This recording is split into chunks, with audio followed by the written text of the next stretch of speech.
As I was doing chores, I heard a voice shouting from the venue. "Why isn't Emily here?" It was my father-in-law's voice. I thought I should at least greet my father-in-law and head towards the venue. Then I heard my husband and mother-in-law saying things like this to my father-in-law, giggling. "If you're talking about that dirty woman, we're making her work in the back. Don't mess with me. What do you think a wife is for?" My name is Emily. I'm a 23-year-old office worker. Currently, I'm dating a guy named Steve. Our encounter was a bit unusual. I was living by myself, and he was living in the apartment next door. One day, on my day off, I heard a sudden loud noise from next door. Did he just hit the wall? I wasn't being loud or anything. Although the TV was on, the volume was quite low. I was feeling uncomfortable, but gradually began to think someone had fallen. Worried, I pressed the doorbell of his room, but there was no response. I pressed the doorbell once more and listened carefully to a faint voice. "Who is it? Are you all right?" I called out, and after a while the door opened. The moment the door opened, a man was swaying, looking like he was about to fall. "Are you okay?" The man leaned against the door, looking dazed, and then he said, "I'm starving." "What?" "I haven't eaten anything in days." "What?" I hurried back to my place and looked for something to eat. I took the sandwich and some tea I had saved from yesterday and went back to his room. "Here, have this if you like." Are you sure? I'd be more troubled if you starved to death." "Thank you so much." Saying that, he bit into the bread and ate it up with incredible speed. He then gulped down the tea and let out a satisfied sigh. "Thank you for the meal. I really thought I was gonna die. I'll definitely pay you back for the sandwich and tea later." "No need. It's not a big deal. More importantly, why haven't you eaten anything for so long?" "Actually, after paying tuition and rent, I ran out of money all at once." "So you're a student?" "I'm a senior in college." "You don't work part-time or anything?" "Actually, the pub where I work suddenly went out of business." "What? That's terrible." "So I didn't get paid and my life became difficult all of a sudden." "Didn't you talk to your parents?" "I didn't want to worry them." "I see, but I think you should tell them. It's dangerous if you collapse from hunger like now." "You're right, I'll be careful." Right after that, his stomach growled. "Oh." I couldn't help but laugh. "You must be really hungry." "Well, it can't be helped since you haven't eaten for days." I decided to let him eat my homemade cooking. He hesitated, but I insisted, saying it'd be a problem if he collapsed from malnutrition, so I let him eat fried rice in my room. "This is delicious. It's been a while since I had such good food." He ate like a child, eagerly and happily, which was so cute that it stirred my maternal instincts. We then introduced ourselves and exchanged contact information. I told him to contact me in case of an emergency. It seemed he found another part-time job soon after, and he was able to get a job at a restaurant with free meals. "Thanks to you, I won't starve to death." "I'm glad to hear that." Recently, when I came home from work, I'd cook a little extra and invite him over to eat together. I was always feeling lonely eating alone, so it was fun to have someone to eat with. As I was thinking about that, he suddenly made a serious face. "What's wrong?" As I asked nervously, he swallowed his saliva and said this, "Emily, would you go out with me?" "Huh?" "I know I'm just a poor college student and I'm not a good match for you, but I've fallen for you." I was taken aback by his straightforward words. The fact was that I was also attracted to him. So I accepted his offer to date. "I like you too, Steve." As soon as I agreed, he was delighted, and so we started dating. We enjoyed discussing things like whose room to hang out in since we lived next door to each other. We continued dating smoothly, and he found a job after graduating from college. We decided to move in together in a larger room when he got the job. Although we had already been practically living together, we thought it'd be better to share a larger room to reduce the rent burden for each of us. We continued dating for a while, and we got married when I was 26 and he was 25. Although we continued living in the same room we had been sharing, our lifestyle didn't change much after marriage. However, one thing changed immediately. That's about Steve's mother, who became my mother-in-law. Until now, we hadn't been involved with her at all, but after getting married, we had to interact with her more often. Even though she had never visited our home while we were living together, she started coming over quite frequently after we got married. Emily, do you even clean the room properly? Huh? Look at all this dust. I can't reach that high and I don't have time to clean there after work. What? You're talking back to your mother-in-law? You're a cheeky wife. I just said I couldn't do what I couldn't do. You're just full of excuses. I can't believe Steve married someone like you.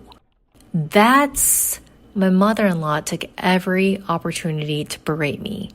Since I left for work earlier and returned earlier than my husband, my mother-in-law would relentlessly harass me until he came home.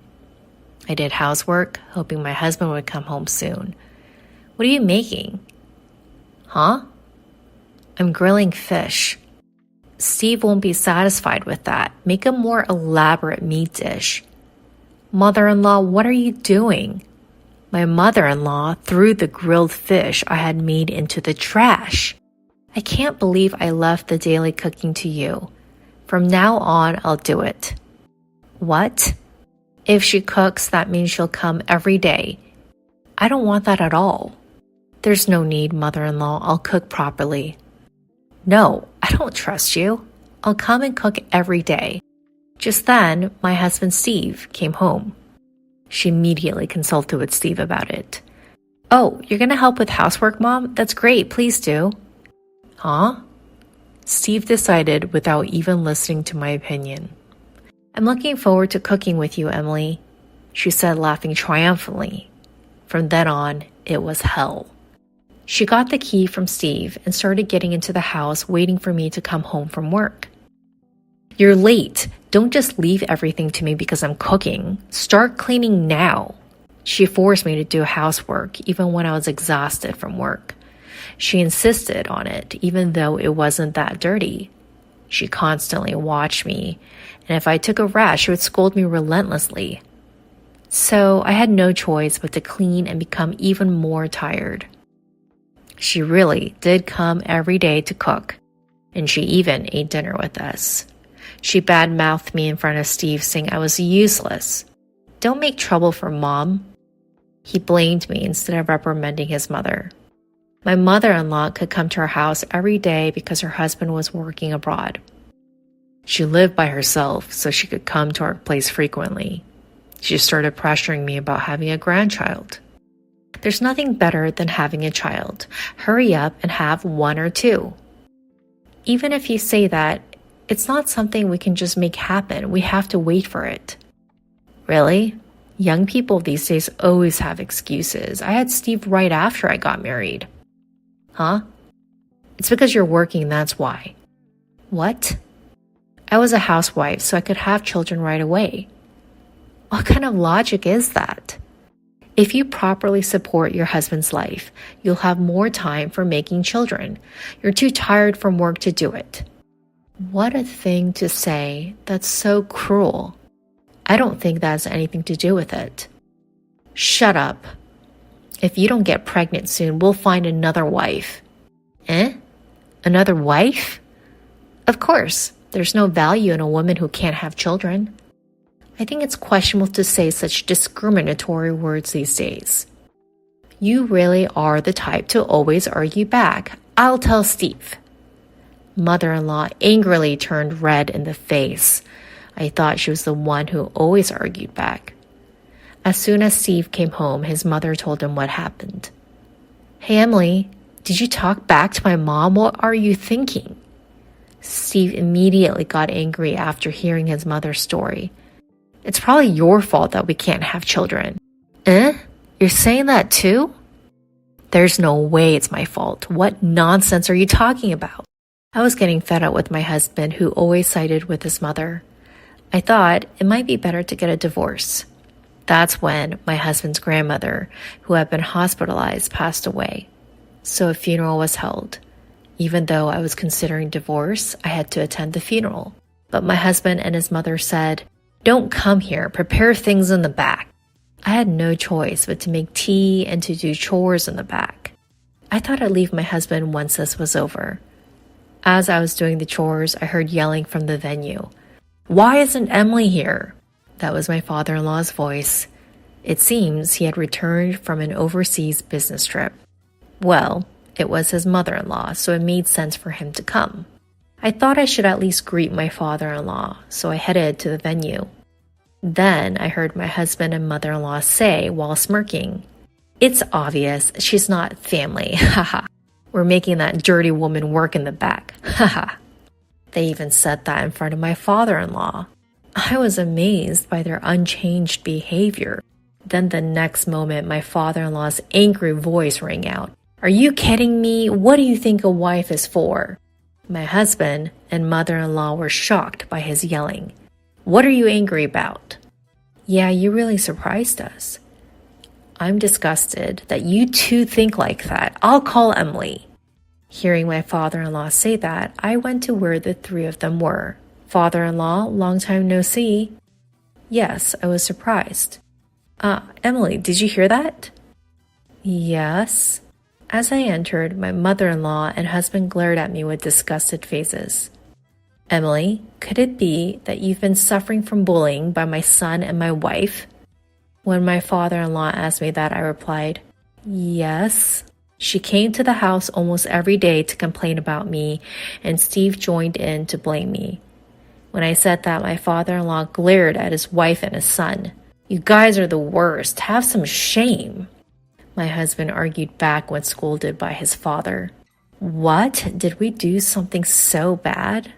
It's really the worst that they don't realize their own faults. My mother, in other words your grandmother, was always troubled by being bullied by her mother-in-law. That's why I wanted to be kind to my son's wife when I became a father-in-law, and I never bullied her once. You don't have any bad memories from my mother, do you? Well, that's true. Even so, you yourself are bullying Emily and making her suffer. What kind of nerve do you have? Because this woman won't give us a grandchild. Having a child is a blessing. Just because you happen to give birth early doesn't mean you should force that on your daughter-in-law. You guys are really hopeless. My father-in-law said this and asked me this. Emily, what do you think? Do you want to continue your marriage with my son? Hey, Dad, what are you saying? My husband was flustered, but I ignored him and looked at my father-in-law and said this. I want to divorce him. Hey, Emily, are you serious? Your mother told me that if I can't have a child, I have to find another wife. Wait a minute, Emily, what are you saying? I don't want to be with a mother-in-law who says such things, and I'm fed up with a husband who joins in the blame without defending me. So I'll divorce my husband no matter what. When I said that, my father-in-law said, I think that's a good idea. If you're going to divorce, there's no need to help with this funeral anymore. Emily, thank you for everything up to now. You can go home. You have to pack your things. Yes, thank you. I'm glad I could talk to you, father-in-law. I said that and left the venue. My husband and mother-in-law had pale faces. And since our conversation was overheard by all the relatives, news of my mother-in-law and husband's bullying spread quickly, and they were looked upon coldly by everyone. After that, with my father-in-law's help, I officially divorced my husband. And it seems my father-in-law was so appalled by this incident that he divorced my mother-in-law as well. My mother-in-law was abandoned by my father-in-law and had nowhere to turn, so she ran to my ex-husband's place. But up until now, I had been paying for most of the living expenses. So, if my ex-husband and mother-in-law continue to spend on food and other miscellaneous expenses as they have been, their money will surely run out. In fact, since my ex-husband hadn't saved any money, the two of them are said to be running out of money and struggling to make ends meet. Well, it's none of my business, so I don't really care. Meanwhile, I live in a single person apartment and enjoy my single life. I recently started keeping a cat, so I don't think I'll be dating for a while.